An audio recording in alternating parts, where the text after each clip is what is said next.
Marina Dawson's hands trembled the morning she learned that dignity is a luxury the poor cannot afford. The rain had started before dawn, and now, standing outside the iron gates of the Al-Zahim mansion with her work backpack soaked through, she felt the weight of injustice pressing harder than any storm. Behind her, the security cameras blinked red. Ahead, the city buses roared past, indifferent to her humiliation.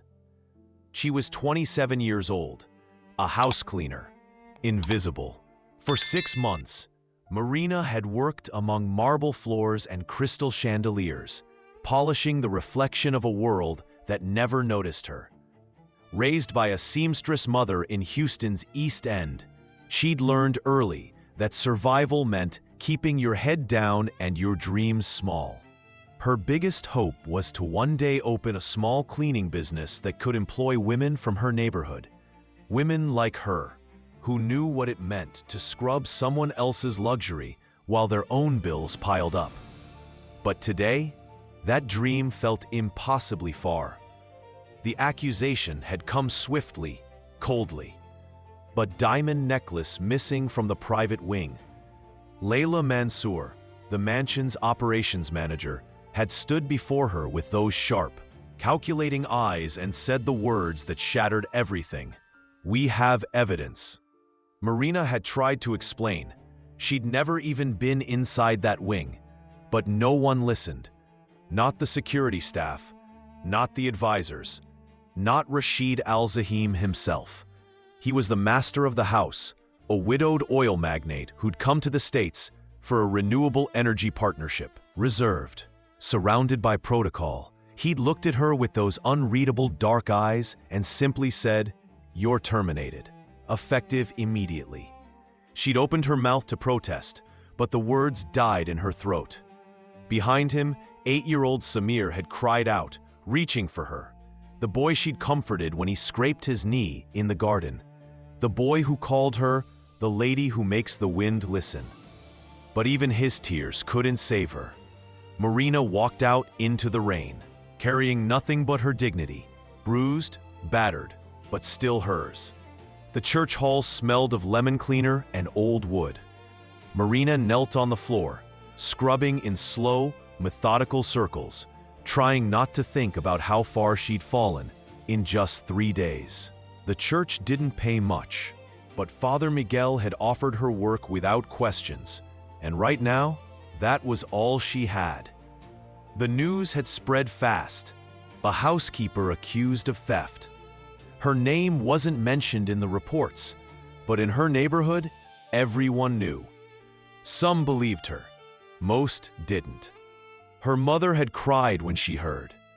"Mija, what will we do?" Marina had no answer. She pressed the rag harder against the floor, welcoming the ache in her wrists. Physical pain was easier than the other kind. The door to the hall opened. She didn't look up.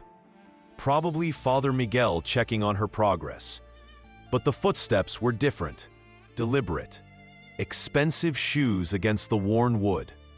"Miss Dawson." She froze.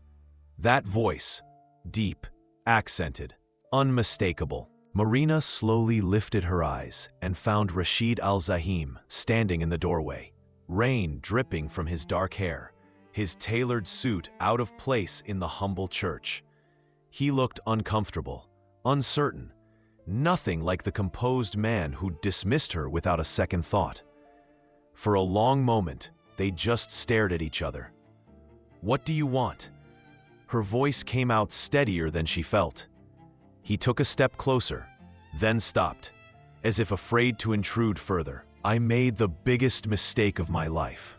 Marina's hands tightened around the rag. "You came all the way here to tell me that?" "The necklace," he said quietly. It appeared, around Layla Mansour's neck, at a gala in Washington. The words hit her like a slap. Marina rose slowly to her feet, her legs unsteady. "I launched an investigation," Rashid continued. "You were framed. The evidence was forged. His jaw clenched. She destroyed you to eliminate what she saw as a threat. Marina's throat tightened. A threat? I cleaned your floors. You made my son smile, he said simply. That was enough for her. The silence between them stretched, heavy with unsaid things. Finally, Marina spoke, her voice low and hard. Apologies don't clean what's been stained. Rashid flinched, as if she'd struck him. He deserved it. He knew that. I don't expect you to forgive me, he said carefully, but I want to make this right. Marina crossed her arms, her jaw set. How? By giving me my job back? So I can clean your floors again, while everyone whispers that I'm a thief? No, he shook his head. That's not what I'm offering. She waited, skeptical. Tomorrow, Rashid said, I'm calling a press conference. I'm going to tell them what happened. All of it. Layla's scheme, the forged evidence, your innocence. I'll make sure your name is cleared publicly. Marina's eyes widened slightly, but she didn't speak. Layla will be arrested, he continued. She's already been terminated. The authorities are building a case against her for fraud and embezzlement. Good, Marina said flatly. She should rot. Rashid nodded. She will. The rain drummed against the church windows, filling the silence. Why did you come here yourself? Marina asked suddenly. Why not send one of your people? He hesitated, searching for the right words. Because I needed to see you, to say this to your face. And now you have. Yes. He looked at her directly, unflinching. And now I need to ask you something else. Marina's expression hardened. I'm not interested in hush money. That's not what this is. Rashid pulled a folder from inside his jacket and held it out. The Al-Zahim Foundation is funding a new project, a job training program for women from low-income communities. Leadership, skills, resources. It will be housed in the mansion's former staff quarters. She didn't take the folder. What does this have to do with me? I want you to run it. Marina blinked. What? You know the struggle, Rashid said quietly. You've lived it. These women need someone who understands them. Someone who can lead with both compassion and strength. That's you. She stared at him, disbelieving. You fired me 3 days ago. I was wrong 3 days ago. And now you think you can fix it with a job offer? No, he said. I think I can begin to fix it, if you'll let me. Marina took the folder slowly, like it might burn her. Inside were detailed plans, budget projections, organizational charts. It was real, legitimate. Fair pay, she said finally, not looking up. Full independence. I run the program my way, no interference. Rashid nodded without hesitation. Done. And I want it in writing. My lawyer will have the contract ready by tomorrow afternoon. She closed the folder, studying his face. Why are you doing this? He was quiet for a moment. Because my son cried for you after you left. Because you showed him kindness when the rest of us only showed him expectations. And because, he paused, because I've spent my whole life building power, and it took losing you to realize I don't know the first thing about justice. Marina's throat tightened. She looked away. Think about it, Rashid said gently. You don't have to decide now. But she already knew her answer. 2 weeks later. The press conference aired across every major network. Rashid Al-Zahim stood behind a podium, cameras flashing, and told the truth. He named Layla Mansour. He presented the evidence. He admitted his failure. I made an assumption based on prejudice, he said, his voice steady but heavy with regret. I wronged an innocent woman. Marina Dawson deserved better. She deserves better. The media exploded. Layla was arrested at the airport, attempting to flee with embezzled funds. Her face was everywhere, handcuffed, humiliated, destroyed. Marina watched it all from her mother's living room, her hands folded in her lap. Miha, her mother whispered, tears streaming down her face. They know the truth now. Marina nodded slowly. It should have felt like victory, but all she felt was tired. The next day, she signed the contract, and the day after that, she walked back through the iron gates of the Al-Zahim mansion, not as a cleaner, but as the director of the Women's Empowerment Initiative. The former staff quarters had been transformed. New paint, new furniture, computers, training materials. It was beautiful. Samir was waiting for her in the garden. "You came back," he said, his eyes bright. Marina knelt down, smiling. "I did. Are you staying this time?" She looked toward the mansion, where Rashid stood watching from the window. "Yes," she said softly. "I'm staying." The program launched on a Monday morning in September. 12 women showed up for the first session, hesitant but hopeful. Marina recognized the look in their eyes, the wariness of people who'd been promised help before, only to be disappointed. "I'm not here to save you," she told them plainly. "I'm here to give you tools. What you build with them is up to you." They worked hard.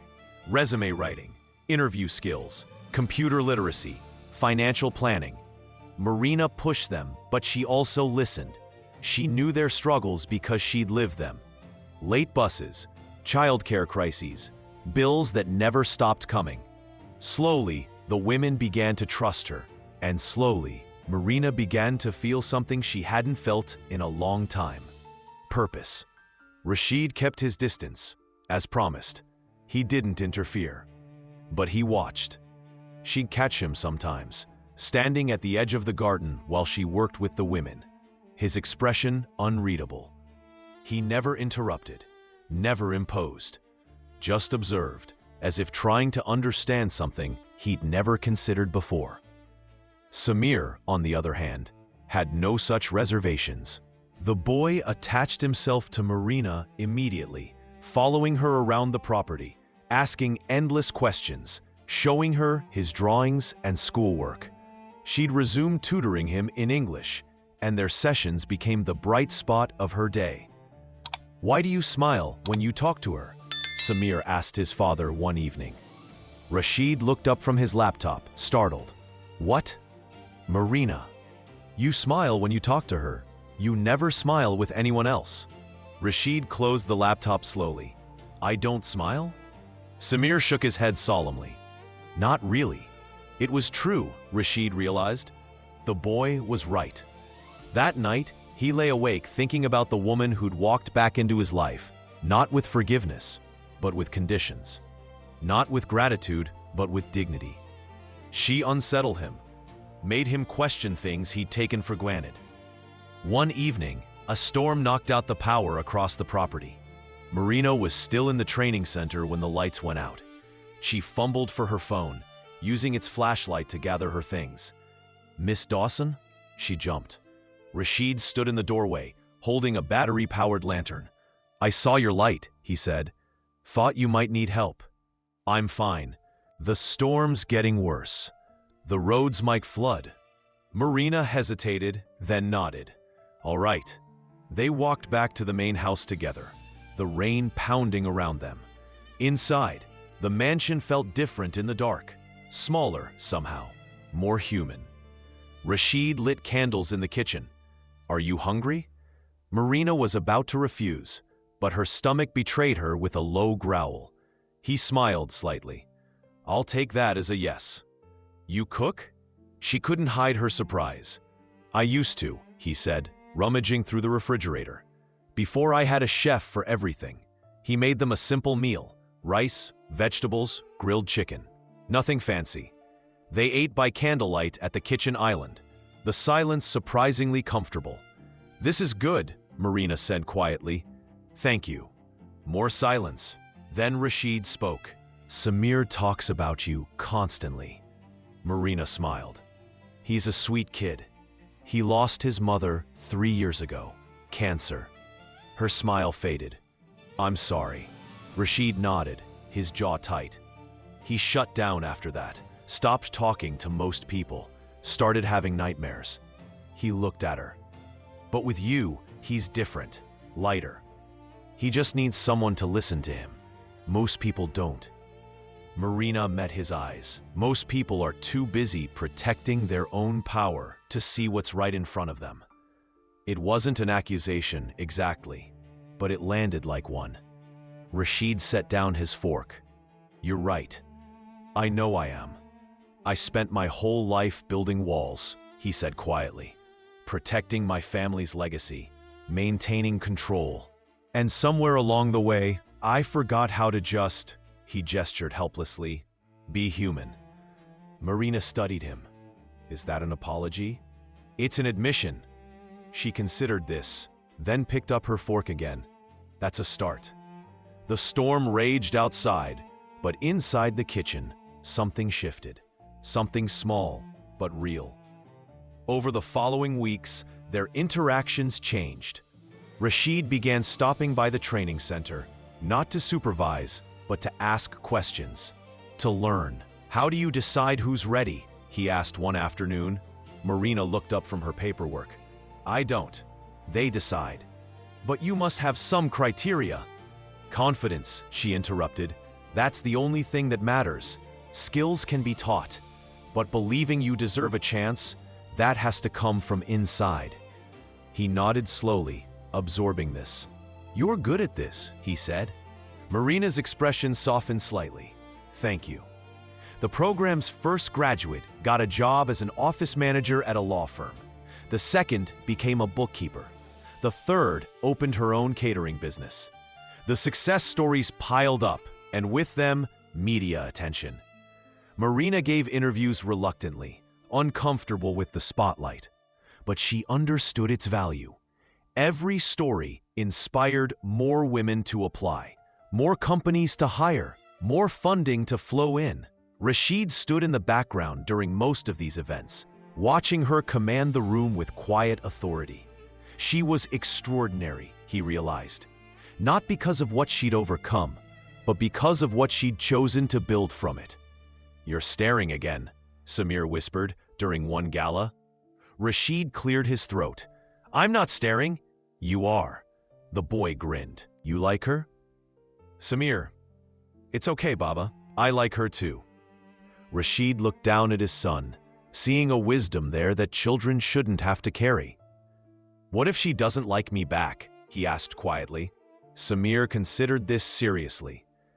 Then you have to make her see the good parts, the parts she doesn't know yet, out of the mouths of children. That night, after the gala ended, Rashid found Marina in the garden, staring up at the stars. Hiding? He asked. She glanced over, breathing. May I? She nodded, and he sat beside her on the stone bench. For a while, they said nothing. Then Marina spoke. When I was growing up, my mother used to tell me that the stars were promises waiting to be kept. I never understood what she meant. She paused. I think I'm starting to. Rashid looked at her profile, lit by moonlight. What changed? I did. She turned to face him. I used to think survival was enough. Keep your head down, work hard, don't ask for more. But now, she gestured toward the training center. Now I see what's possible when people actually believe you deserve more. You deserve everything, Rashid said quietly. Marina's breath caught. Don't. Don't what? Don't say things like that. Why not? She stood abruptly. Because you're you, and I'm me, and this, she gestured between them, this doesn't make sense. Rashid rose slowly. What doesn't make sense? You know what. Her voice shook slightly. The way you look at me. The way I... She stopped. The way you what? He pressed gently. Marina closed her eyes. The way I look back. The confession hung between them, fragile and dangerous. Rashid stepped closer, careful, like she might bolt. Would that be so terrible? Yes. Her eyes opened, fierce. Because people like me don't end up with people like you. Not in real life. Why not? Because the world doesn't work that way. Because there are rules, expectations, pressures. To hell with them. Cruel enough to fire an innocent woman without a second thought. His hand dropped. You showed me what I'd become. And more than that, you showed me what I could be, if I had the courage to choose it. Marina's throat tightened. Rashid, I'm not asking you to decide anything tonight, he said. I just need you to know, the way you make me feel, it's not about pity or guilt or trying to fix my mistakes. It's about you, the woman who stood in that church hall and told me apologies don't clean what's been stained. The woman who demanded her terms, who made me drive across the city to face what I'd done. He stepped back, giving her space. You make me want to be better. Not for appearances, for real. Marina's hands trembled. People will talk. Let them. Your advisors will adjust or find other employment. The media will destroy us. Then we'll burn together. He smiled slightly. At least it won't be boring. Despite everything, Marina laughed. A short, startled sound. Rashid's expression softened. I love that sound. Stop, she whispered. I can't. They stood there in the moonlight. Two people from different worlds, teetering on the edge of something that terrified them both. Finally, Marina spoke. I need time. Take all you need, Rashid said gently. I'm not going anywhere. She nodded, then walked away before she could change her mind. But as she reached the door, she looked back and found him watching her with an expression that made her heart stutter. Hope mixed with vulnerability, longing tempered by respect. She'd never seen a powerful man look so uncertain, so human. 3 weeks passed. Marina threw herself into work, expanding the program, training more women, building partnerships with local businesses. She told herself she wasn't avoiding Rashid, but she was. He didn't push, didn't demand answers or explanations. He just continued showing up, not as the owner of the mansion, but as a volunteer. He helped with setup for workshops. He mentored women on business planning. Late nights, private dinners. We had dinner once during a power outage, Marina said firmly. That's not a relationship. The reporter smirked.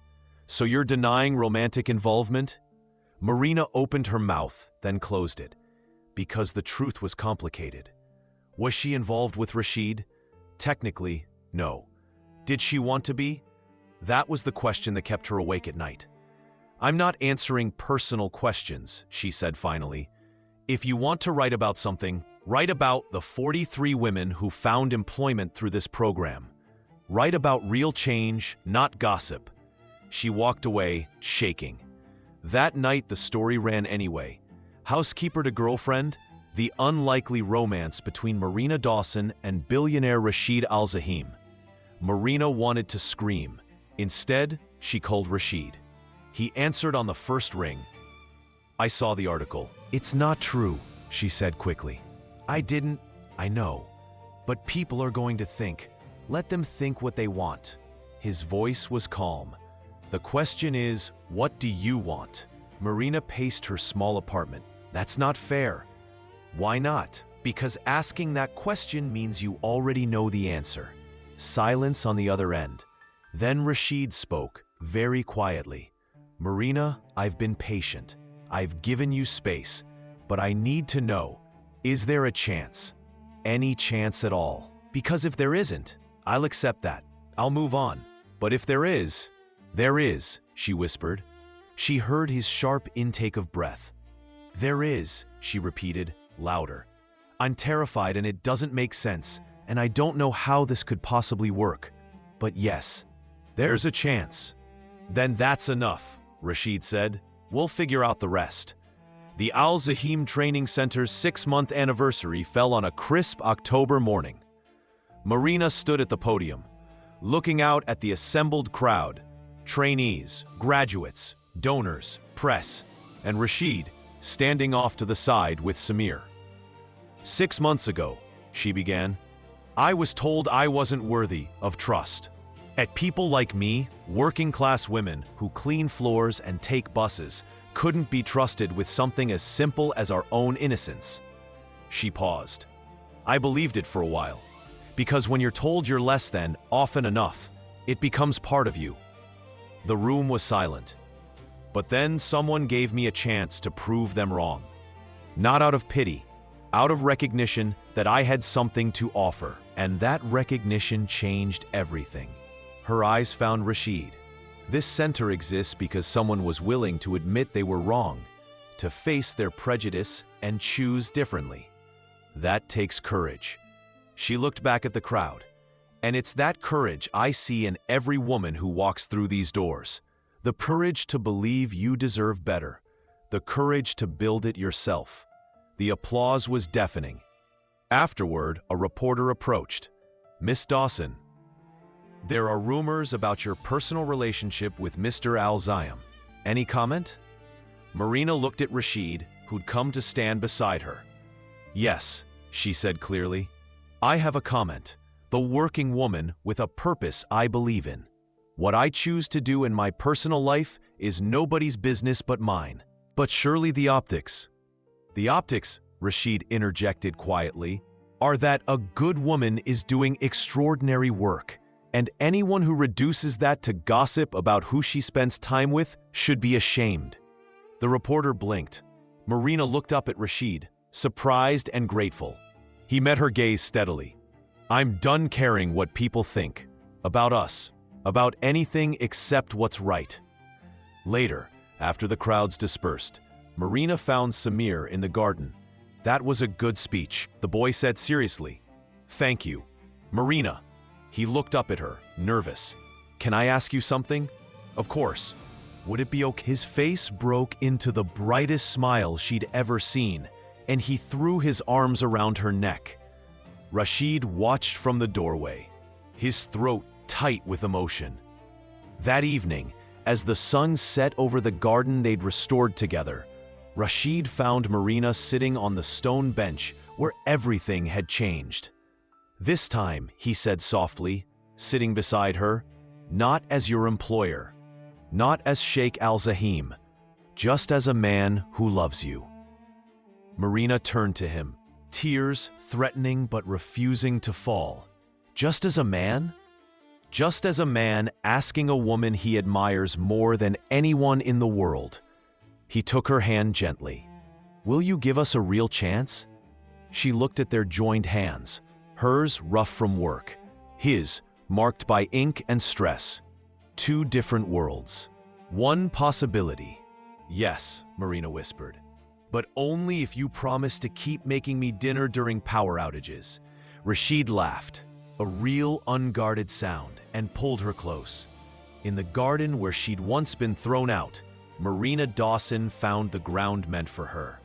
Not as someone's servant, as someone's equal, as someone's choice, as someone worthy of love, the kind built not on fairy tales, but on respect, courage, and the belief that sometimes being swept away from the wrong place is exactly how you find home.